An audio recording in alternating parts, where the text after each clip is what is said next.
آج اگر کالی بلی اگر گاڑی کے آگے سے گزر جائے تو جناب اس دن آفس نہیں جاتے. کیا ہوا؟ کالی بلی آج گاڑی کے آگے سے گزر گئی.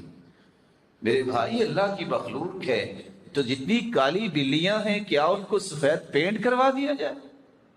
آج گزرنے لگا تو اچانک سے کوا اوپر سے گزر گیا. پتہ نہیں آج دن کیسا ہوگا. کبھی کوا گاڑی کے نیچے سے بھی گزرا ہے؟ اس نے تو گزرنا ہی ہے. آج نا دیکھا کہ چھت پہ الو بیٹھا ہوا تھا. جب تمہارا عقیدہ اللہ کے ساتھ نہیں ہوگا تو یاد رکھنا اخافک بوما واخافک بسا واخافک شیء وشیء، پھر تمہیں بلی سے بھی ڈر آئے گا، الو سے بھی ڈر آئے گا، کھوپڑیوں سے بھی ڈر آئے گا، اور طرح طرح کی چیزوں سے آپ دہل جائیں گے. جب اللہ کا خوف دل میں آئے گا تو پھر چیزوں کی کبھی پرواہ نہیں ہوگی. یہ تصورات جاہلیت کے تھے. کھوپڑی پڑی ہے پتہ نہیں کیا مسئلہ ہو. الو بھی اللہ ذو جلال کی مخلوق ہے. اس میں یہ تصور بنا لینا کہ کوئی منحوس مسئلہ بن گیا. یہ جب سے میں نے چیز خریدی ہے نا یہ منحوس ہے. آپ کو کیسے پتا منحوس؟ کسی چیز کو اللہ نے اس طرح منحوس نہیں بنایا. یہ عقیدے کی جڑ اکھاڑ دی تھی رسول اللہ صلی اللہ علیہ وسلم نے سفر کے مہینے میں.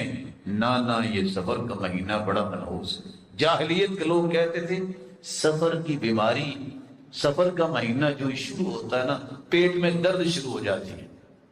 یہ ایسی بیماری ہے نعوذ باللہ منحوس بندہ مار دیتی ہے. طرح طرح کے توہمات شریعت نے اس کا کلا کما کیا ہے. اللہ ذو جلال سفر میں اولاد بھی دیتے ہیں. کیا اگر سفر منحوس ہوتا تو آج تک بندہ بچتا کون؟ یہ سارے ماشاءاللہ زندہ ہے. جاہلیت کا تصور یہ جو تھا یہ چیز منحوس ہے، یہ مہینہ منحوس ہے، یا یہ چیز متعدی ہو جائے گی، یہی تصورات آج کچھ لوگ پال لیتے ہیں.